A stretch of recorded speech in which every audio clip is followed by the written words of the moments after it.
O'zbekiston pensionerlari, diqqat qiling. Sizlar uchun muhim va dolzarb ma'lumotlar e'lon qilindi. Pensiya vaqtincha to'xtatiladimi? Endi pensiya pullari berilmaydimi?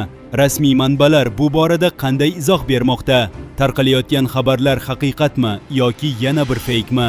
Barchasini aniq va tushunarli qilib hozir bilib olasiz. Assalomu alaykum hurmatli tomoshabinlar. O'zbekiston va jahondagi eng so'nggi hamda ishonchli yangiliklardan doimiy xabardor bo'lib borish uchun videoga like bosib, kanalimizga albatta obuna bo'ling. Sizning qo'llab-quvvatlashingiz biz uchun juda katta ahamiyatga ega. E'tibor bering, Xalq banki pensiya tarqatish bo'yicha vakolatini rasman yo'qotdi. Markaziy bank qaroriga ko'ra ushbu yo'nalishdagi avvalgi qarorlar o'z kuchini yo'qotgan. Shu bilan birga ishlamaydigan pensionerlarga to'lovlarni tashkil etish bo'yicha Xalq bankining vakolatlari ham bekor qilindi. Mazkur hujjat mart oyining 30-kuni Iqtisodiyot va vazirligi hamda Markaziy bank tomonidan tasdiqlangan. Unga ko'ra 2018 va 2019 yillarda qabul qilingan yo'riqnomalar endilikda amal qilmaydi. Vazirlar Mahkamasining 2024-yilga oid qaroriga muvofiq fuqarolarni ijtimoiy himoya qilish tizimiga oid hujjatlar yanada takomillashtirildi. Natijada ayrim qarorlarga o'zgartirish va qo'shimchalar kiritildi. Eskirganlari esa bekor qilindi. Bu esa pensiyalarni tayinlash va tarqatish jarayonini ancha soddalashtirib, ortiqcha byurokratik to'siqlarni sezilarli darajada kamaytirdi. Endi eng muhim savolga o'tamiz. O'zbekistonda pensiya miqdori qanday hisoblanadi? Amaldagi tartibga ko'ra, erkaklar 60 yoshga to'lganda va kamida 25 yil ish stajiga ega bo'lsa, ayollar esa 55 yoshga to'lganda va kamida 20 yil ish stajiga ega bo'lganda pensiya tayinlanadi. Agar fuqaroda kamida 7 yil ish staji mavjud bo'lsa, unga mavjud stajiga mos ravishda to'liqsiz pensiya beriladi. Agar 7 yil ham bo'lmasa, nafaqa ajratiladi.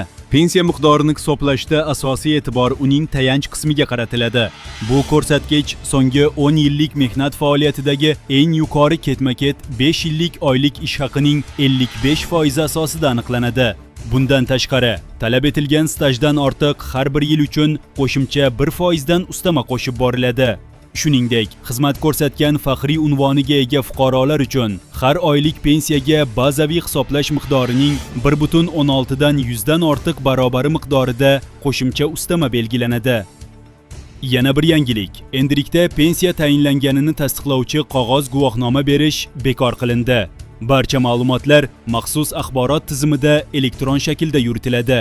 Pensiya miqdori esa iste'mol narxlari indeksiga qarab muntazam indeksatsiya qilib boriladi.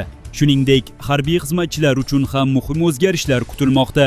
Yangi qonun loyihasiga ko'ra, 30 yildan ortiq xizmat qilgan harbiylar uchun pensiya miqdorini oshirish rejalashtirilgan. Hujjat hozircha parlamentda birinchi o'qishda ma'qullangan. Ushbu loyiha harbiylar va ularning oila a'zolarini pensiya bilan ta'minlash tizimini yanada yaxshilashga qaratilgan.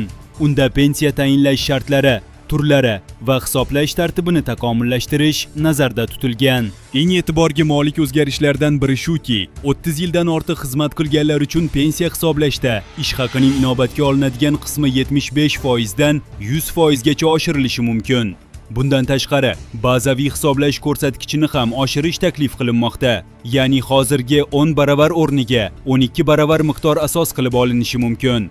Mutaxassislar fikricha, bu yangiliklar uzoq yillar xizmat qilgan harbiylarni qo'llab-quvvatlash va munosib rag'batlantirishga xizmat qiladi. Do'stlar, agar sizga bu kabi foydali va muhim ma'lumotlar kerak bo'lsa, videoga albatta like bosing va kanalimizga obuna bo'ling.